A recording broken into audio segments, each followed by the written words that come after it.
The sound of the phone cut through the early morning silence like a sharp blade. Emma Thompson woke up with a start, her heart racing before her mind even fully registered what was happening. Beside him, Jack fidgeted restlessly, muttering something unintelligible. With shaking hands, Emma reached for the device on the bedside table. The digital clock read 3:17 a.m., and an icy fear settled in her stomach. Middle-of-the-night calls rarely brought good news. "Hello," his voice was hoarse, filled with apprehension. "Mrs. Thompson," the voice on the other end was deep, professional. "This is Sergeant Michaels from the Westbrook Police Department. This is about your daughter, Olivia." Emma's world seemed to slow down, each beat of her heart echoing in her ears like a distant drum. Jack, now fully awake, watched her with wide eyes, a silent question hovering between them. What happened?" Emma managed to stammer out, holding on to the phone like it was a lifebuoy. "There's been a car accident, Ma. Your daughter is at Westbrook Central Hospital. Doctors are with her now." Emma felt the air leave her lungs as if she had been punched. Her legs felt weak and she leaned on the edge of the bed to keep from falling. Jack, realizing the gravity of the situation, was already on his feet, hastily putting on some jeans. "Is. She okay?" Emma's voice shook, betraying the fear that threatened to consume her. There was a pause on the other end of the line, a hesitation that lasted only a second but felt to Emma like an eternity.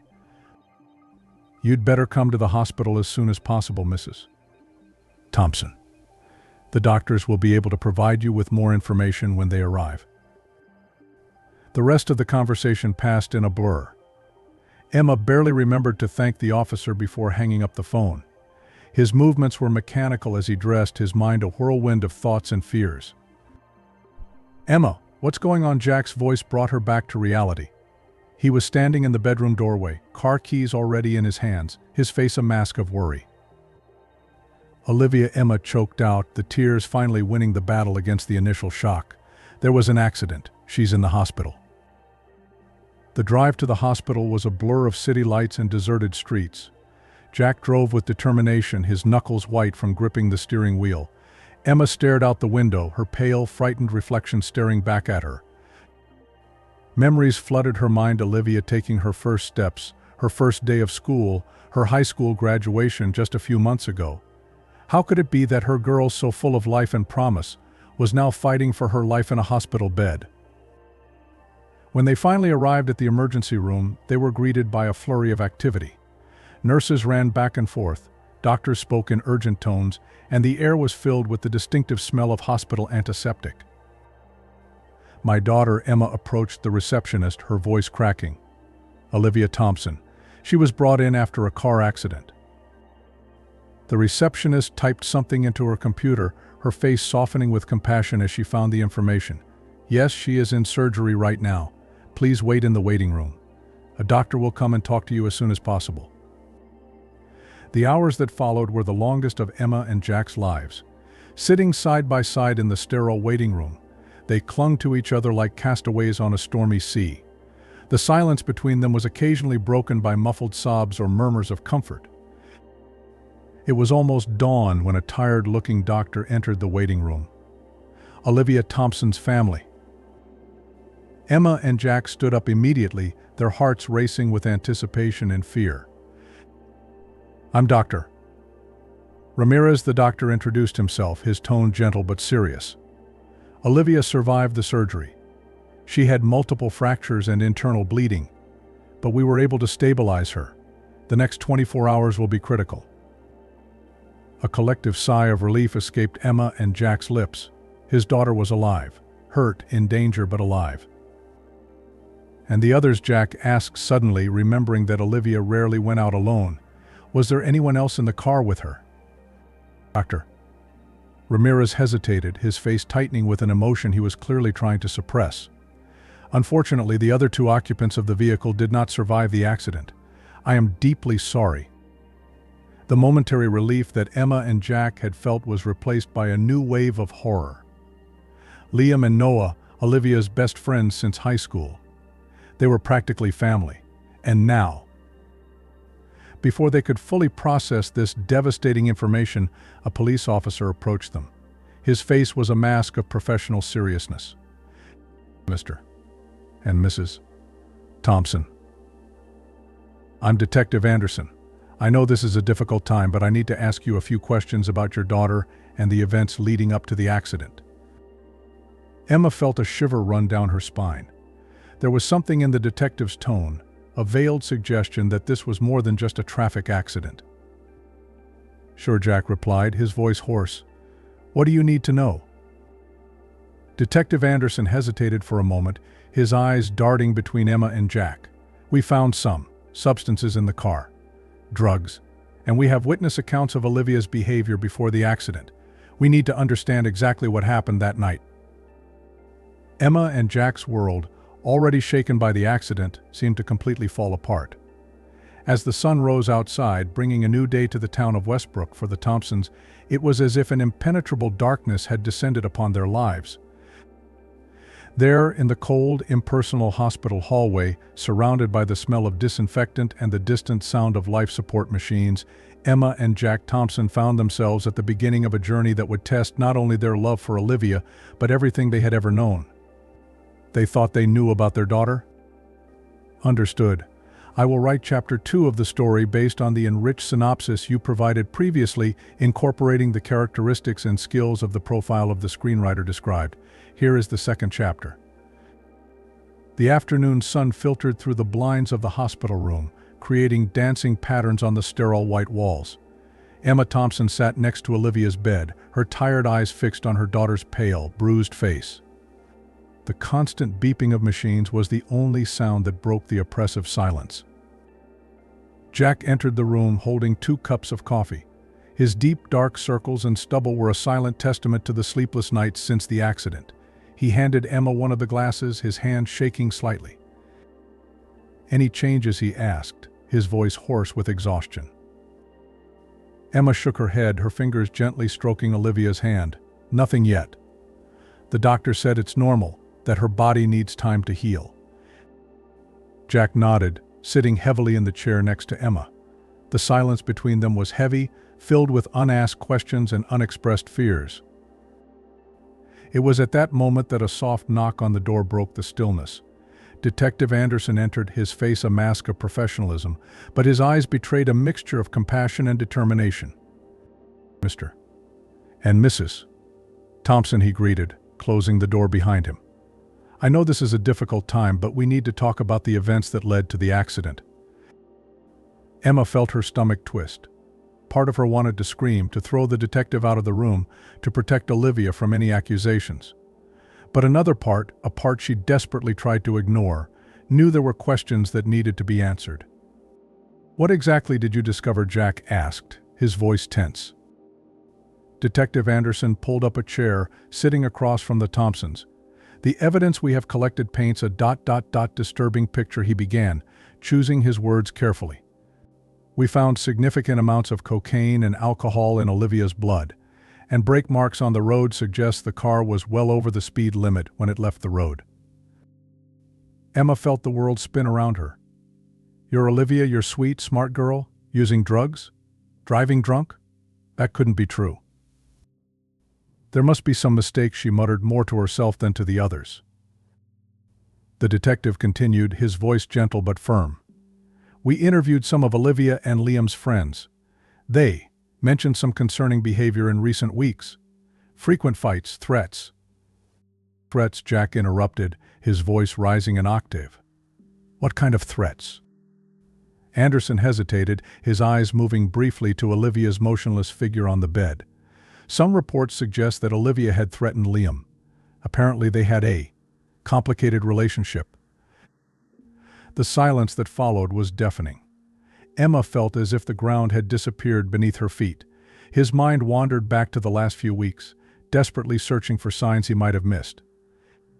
Olivia had been more closed off, yes, but Emma chalked it up to the stress of senior year of high school and anxiety about college. This is ridiculous, Jack finally spoke, his voice shaking with suppressed anger. Our daughter is not a criminal. She would not intentionally hurt anyone. Detective Anderson nodded understandingly. I understand this is difficult to hear, but we need to investigate all possibilities. The fact is that 2 young people died in that accident, and the circumstances are suspicious to say the least. Emma felt the tears she had held back for so long finally spill over. What happens now, she asked, her voice barely above a whisper. We will continue our investigation, Anderson responded. When Olivia wakes up, we'll need to talk to her. In the meantime, I suggest you 2 consider hiring a lawyer. The detective's words hung in the air like a toxic cloud. A lawyer. As if Olivia were a criminal, not a victim. Emma wanted to scream, wanted to shake Olivia awake, demand explanations. But her daughter remained motionless, oblivious to the whirlwind that was forming around her. After Detective Anderson left, Emma and Jack sat in silence, each lost in their own thoughts. The constant beeping of the machines seemed to mock them, a cruel reminder of the fragility of life and the ease with which everything can change. She wouldn't do that, Emma finally spoke, her voice shaking. Our Olivia is not capable of. Jack interrupted her, pulling her into a tight hug. I know, honey. I know. But even as they clung to each other, seeking comfort amidst the chaos, a small seed of doubt began to grow in their minds. How well did they really know their daughter? The days that followed were a blur of doctor visits, police interrogations, and sleepless nights. Emma and Jack took turns at Olivia's bedside, anxiously waiting for any sign that she was waking up. It was during one of these vigils that Emma noticed something strange. Olivia's cell phone, which had been recovered from the accident and left on the nightstand, lit up with a notification. Driven by a mix of curiosity and desperation for answers, Emma picked it up. The lock screen showed a partial message: Liv, we need to talk about last night. Things got out of hand. Emma's heart quickened. Without thinking twice, she unlocked her phone, silently thankful that Olivia had never changed her password since she was a child. What Emma found made her blood run cold. Threatening messages sent to Liam, drug photos, conversations about plans to teach someone a lesson. As she frantically scrolled through her daughter's text history, Emma felt like she was peering into the life of a stranger. Who was this angry, manipulative girl? How could she be the same Olivia that Emma had created? Jack's voice startled her, making her almost drop the phone. What are you doing? Emma looked at her husband, tears streaming down her face. Jack, she whispered, her voice breaking. I think we made a terrible mistake, I think Olivia might have done it on purpose. The silence that followed was deafening, broken only by the constant beeping of machines and the distant sound of footsteps in the hospital corridor. Outside the window, the sun was beginning to set, painting the sky with shades of orange and red. A new day was coming to an end, but for the Thompsons, a long, painful night was just beginning. The hospital room was immersed in an oppressive stillness, broken only by the rhythmic beeping of the monitors. Emma Thompson sat stiffly in the chair next to Olivia's bed, her daughter's cell phone weighing heavily in her hands as if it were made of lead. Jack was standing by the window, his gaze lost on the city skyline, as if searching for answers in the gray sky. We need to show this to the police. Emma finally broke the silence, her voice shaking. Jack turned around, his eyes reflecting a mixture of pain and disbelief. Emma, we can't ... It's our daughter. And what do we do with Liam and Noah? Emma snapped, tears streaming down her face. They were someone's children too, children who won't come home. Before Jack could respond, a soft knock on the door interrupted the conversation. Detective Anderson entered, his face a mask of professional seriousness. Mr. and Mrs. Thompson, he greeted, immediately noticing the tension in the air. We have news about the investigation. Emma and Jack exchanged apprehensive glances before turning to the detective. We found crucial evidence, Anderson continued, his voice measured. A tracking app on Liam's cell phone showed that the car was moving at extremely high speeds moments before the accident. Additionally, we recovered the vehicle's black box. Emma's heart seemed to want to jump out of her chest. She gripped Olivia's cell phone tighter, feeling the weight of the revelations it contained. What did the black box show? Jack asked, his voice hoarse. Anderson hesitated for a moment, as if weighing his next words. There was no attempt to brake before the impact. In fact, there was an acceleration in the last few seconds. The silence that followed was deafening. Emma felt as if the air had been sucked out of the room. Jack staggered, holding on to the wall to keep from falling. "This can't ... There must be some mistake," Jack muttered, more to himself than to the others. Emma, with shaking hands, handed Olivia's cell phone to the detective. I think this might help the investigation," she said, her voice barely above a whisper. Anderson picked up the device, his expression becoming more serious as he scrolled through the messages. "Mrs. Thompson, is that?" "I know," Emma interrupted him, tears flowing freely now. "Our daughter ... She is not who we thought she was." In the hours that followed, Emma and Jack were bombarded with increasingly disturbing revelations. Friends of Olivia, Liam and Noah, were interviewed, painting a grim picture of a toxic and abusive relationship. Sarah, Olivia's best friend since childhood, sobbed as she gave her statement. "Liv has changed so much in the last few months. She's become obsessive with Liam, controlling. When he tried to break up, she ... she threatened to hurt him. Really hurt him." Each new testimony was like a stab in the hearts of Emma and Jack. The image they had of their daughter, sweet, intelligent, full of promise, shattered before their eyes, revealing a person they barely recognized. "How come we didn't notice?" Jack murmured, his voice broken with pain and guilt. "How could we be so blind?" Emma, sitting next to him in the hospital waiting room, held his hand tightly. "We saw what we wanted to see, Jack. We ignored the signs because the truth was too scary to face." Detective Anderson approached them, his face a mask of professional compassion. "Mr. and Mrs. Thompson, I know this is difficult, but I need you to understand the gravity of the situation. The evidence we have ... it points to premeditation." The word hung in the air like a death sentence. Forethought. Not a tragic accident, not a moment of madness, but a planned, calculated act. "What happens now?" Emma asked, her voice barely above a whisper. "As soon as Olivia wakes up and is fit enough, we will have to formally interrogate her," Anderson explained. "I strongly suggest that you hire a lawyer. The charges she will likely face are ... serious." Jack nodded mechanically, his mind still struggling to process everything they had discovered. "What about Liam and Noah's families?" Anderson's expression softened even further. "They're devastated, as you can imagine. Liam's family in particular are demanding justice. They want to talk to you." Emma felt her heart sink. How could they face Liam and Noah's parents? What could they say to ease the pain their own daughter had caused? At that moment, as if the universe responded to his anguish, a commotion in the corridor caught his attention. Nurses and doctors rushed towards Olivia's room. Emma and Jack jumped to their feet, fear momentarily overcoming all other emotions. They ran down the hallway, their hearts pounding in their chests. When they reached the bedroom door, they saw Olivia struggling on the bed, her eyes open and full of panic.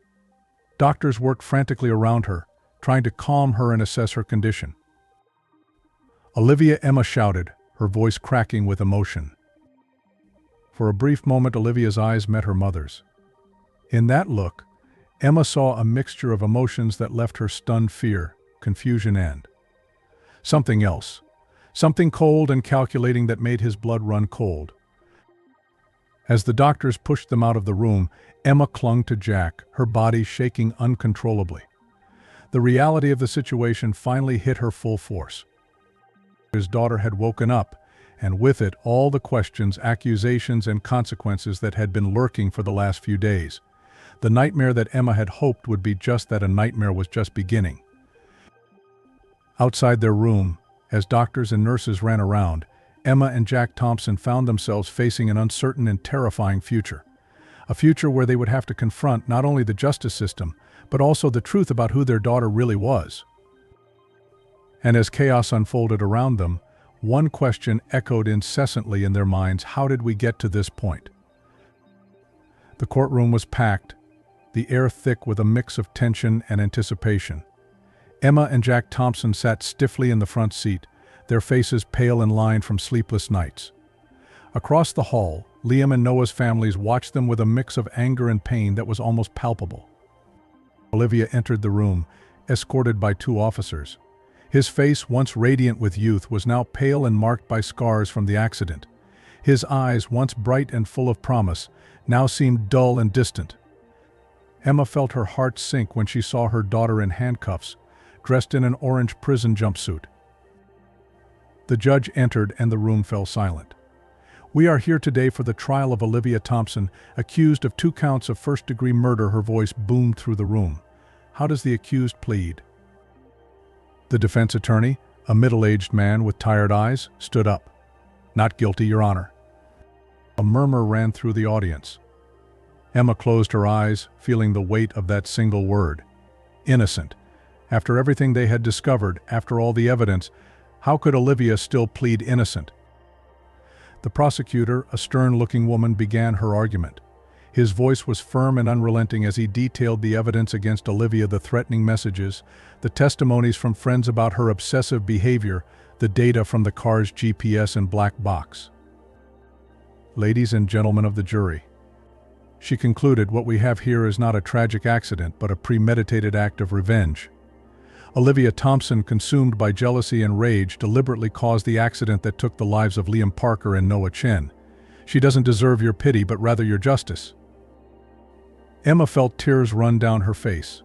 Beside her, Jack was holding her hand so tightly it hurt, but she barely noticed. Her eyes were fixed on Olivia, desperately searching for some sign of the daughter she thought she knew.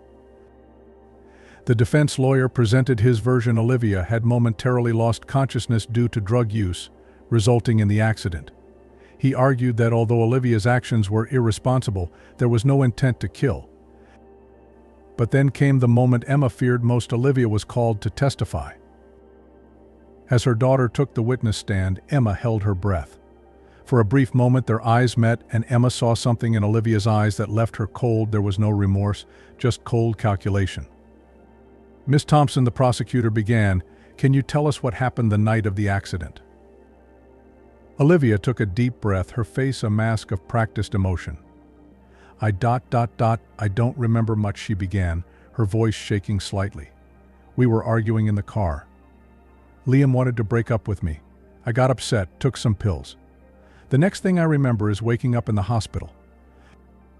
"What about the threatening messages found on your phone?" the prosecutor pressed. "I was angry," Olivia replied, tears welling in her eyes. "I said things I didn't mean. I never meant to hurt anyone." Emma watched, her heart breaking. Olivia's every word rang false, a carefully rehearsed performance. How had her daughter become a stranger before her eyes? The trial dragged on for days, each revelation more painful than the last. Friends testified about Olivia's erratic behavior, forensic experts presented damning evidence, and Liam and Noah's families gave emotional testimonies about the lives that were brutally cut short. Finally, after hours of deliberation, the jury returned with its verdict. "We, the jury, find the defendant, Olivia Thompson, guilty of all charges." The room erupted in a mix of sobs and muffled screams. Emma felt like the world was falling apart around her. Jack hugged her tightly, his own tears wetting her shoulder. Olivia remained impassive, her face a mask of indifference that sent shivers down Emma's spine. The judge prepared to announce the sentence. "Olivia Thompson, your actions demonstrate a shocking lack of regard for human life. Not only did you take 2 promising lives, you destroyed families and shook an entire community. I sentence you to 15 years in prison, with the possibility of parole in 2037. As Olivia was led away, she finally looked at her parents. For a brief moment, Emma saw a flash of something in his eyes: fear, regret, or perhaps just the realization of what he had done. But then the moment passed and Olivia disappeared out the door, leaving Emma and Jack to face the consequences of their actions. In the days that followed, Emma and Jack found themselves navigating a painful new normal. Prison visits were tense and uncomfortable, with Olivia alternating between angry outbursts and periods of complete apathy. One afternoon, sitting in their empty and silent living room, Emma finally voiced the thought that had been haunting them both. "Where did we go wrong, Jack?" she asked, her voice breaking. "How come we didn't see the signs?" Jack sighed heavily, running a hand through his now gray hair. I don't know, Emma. Maybe we didn't want to see it. Maybe we were so focused on the perfect image we had of her that we ignored reality. Emma nodded slowly, silent tears streaming down her face. What do we do now? We continue, Jack replied, his voice steady despite the obvious pain. We continue to love our daughter, even if we don't understand or approve of her actions, and we try in some small way to make peace with the family she destroyed. In the months that followed, Emma and Jack dedicated themselves to this goal. They established a foundation in memory of Liam and Noah, offering scholarships and drug prevention programs. Slowly, painfully, they began to rebuild their lives. And although the weight of what Olivia had done never completely left them, they found purpose in turning their tragedy into something positive. It wasn't the future they had imagined for their family, but it was the future they had now, and they were determined to face it together, one day at a time. As the sun set over another day in their new reality, Emma and Jack Thompson sat on their porch, hands intertwined, facing the uncertain future with a mix of grief, determination, and, despite it all, a faint hope that someday, one day, somehow they could find a cure for the wounds that seemed impossible to heal.